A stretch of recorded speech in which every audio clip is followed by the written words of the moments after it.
Y esas mafias, César, gracias, siguen atropellando todos los derechos políticos, siguen desafortunadamente ejerciendo su violencia. El candidato para reemplazar a Villavicencio se llama Cristian Zurita. Ayer, en las últimas horas, alcanzaron a nombrar a quien es la fórmula vicepresidencial, o era la fórmula vicepresidencial de Villavicencio, Andrea González. La nombraron candidata y después la desnombraron. Doctora González, en Ecuador, buenos días. Buenos días, ¿cómo estamos? Bien, Aquí usted... vamos tratando de mantener esta democracia en luto, en respeto a la paz y al derecho de la participación y llevando por dentro el duelo de perder a un amigo. Entiendo el duelo, nuestro saludo, nuestra solidaridad desde Colombia. Doctora González, muchísimas gracias. ¿Qué pasó ayer? Porque finalmente nombraron a Zurita, pero a usted la alcanzaron a nominar, a nombrar y después la desnombran. ¿Por qué? Mira, aparte de vivir una democracia en luto por el asesinato de un candidato presidencial en la capital del país, a pleno día, a 3 días de un debate presidencial, lo que hemos tenido que vivir después del asesinato de Fernando ha sido realmente traumático para la democracia y para el proceso como tal del país. El Consejo Nacional Electoral es un organismo que de por sí no cuenta con la confianza del electorado. Incluso pueden preguntarle a los candidatos cuánto se está invirtiendo en control electoral por la falta de confianza que genera este organismo, y en una elección extraordinaria, porque recordemos que estas elecciones del Ecuador se dan por la muerte cruzada, son extraordinarias, y con un acontecimiento tan extraordinario como el asesinato de un candidato, el Consejo Nacional Electoral ha sido un obstáculo para que nosotros participemos, y nos ha puesto realmente un obstáculo tras de otro para permitirnos continuar con esta liga electoral en estos términos. En primer lugar, no se nos respondió la carta que se envió a las 48 horas del asesinato de Fernando. Luego, a través de los medios, nos enteramos que el señor Pita, quien pertenece al Consejo Nacional Electoral, rechazaría mi candidatura porque la candidatura es irrenunciable.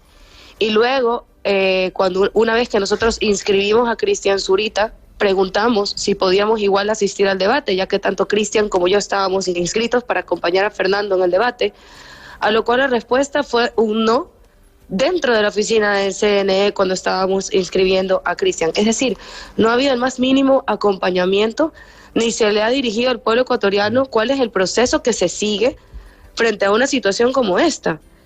Esa es la parte más violenta realmente, la parte más dura para la democracia ecuatoriana. Sí.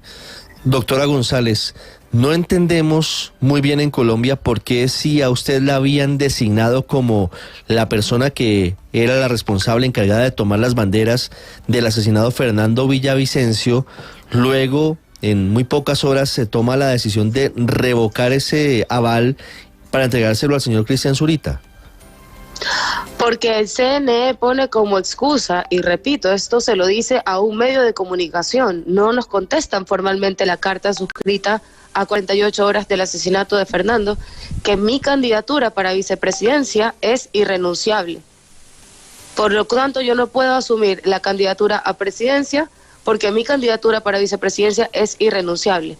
Creo que no hay que ser un jurista constitucional para entender que en el plano de derecho se está atentando contra el derecho tanto del movimiento como mío de haber sido la elegida por el binomio para justamente reemplazarlo en caso de ausencia permanente o temporal, e incluso dentro de la legislación, la palabra que se utiliza es que debido al fallecimiento de un candidato se podrá reemplazar con uno de su lista. Se podrá, no obliga a la lista a reemplazarlo, con lo cual también hubiéramos podido jugar la otra carta que también preguntábamos, que es que en la papeleta va a salir la foto de Fernando. Las papeletas no se van a editar, no se van a cambiar. La otra opción era que se vote por Fernando y en el caso de ganar, yo subía y asumía, como dice la legislación, que debe hacer una vicepresidenta con su vicepresidente. Pero en este caso el CNE escogió la letra chiquita de la legislación y no me permitió ni le permitió al movimiento inscribirme como candidata a la presidencia utilizando el recurso de que la candidatura es irrenunciable.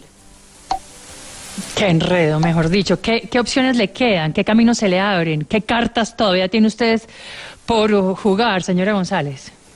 Es una locura, realmente es insólito. Lo que estamos en estos momentos es luchando contra el CNE para que nos permitan pautar porque en estos momentos no nos permiten pautar dentro de la televisión los spots publicitarios que contienen las propuestas de Fernando, e incluso para informar a la ciudadanía de los cambios, bajo la consigna de que la candidatura todavía no está en firme porque aún no pasan las 48 horas del proceso de impugnación, con lo cual nos dejarían un solo día de campaña, que sería el jueves 17 de agosto, porque ya el viernes inicia el proceso de silencio electoral.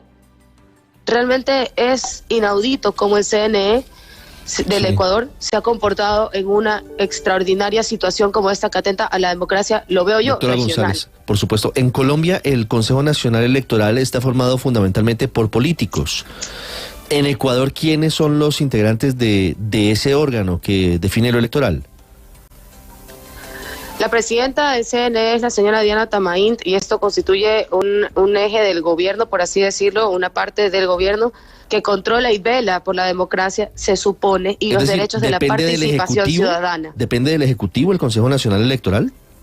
No, pero es una entidad del gobierno como tal, o sea, es independiente del gobierno, pero es nacional. No son realmente actores políticos, es la presidenta, el señor Ricardo Pita, el secretario, y se deja en decisión realmente solamente de tanto de la presidenta del CNE como del señor Ricardo Pita este tipo de decisiones.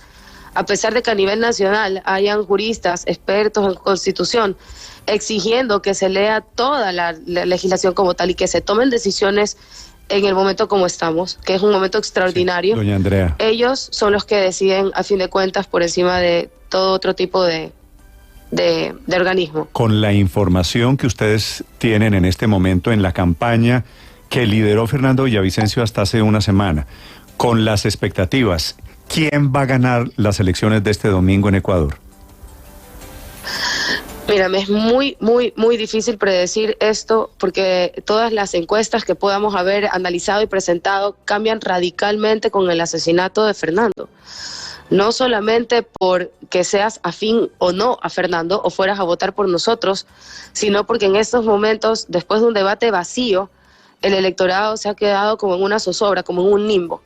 Hemos visto que ha descendido un poco el apoyo hacia el correísmo, pero realmente no te podría decir quién es el ganador de esta situación, porque el CNE no ha dado luces de mantener un proceso electoral limpio, y ya de por sí no es un organismo que genera confianza.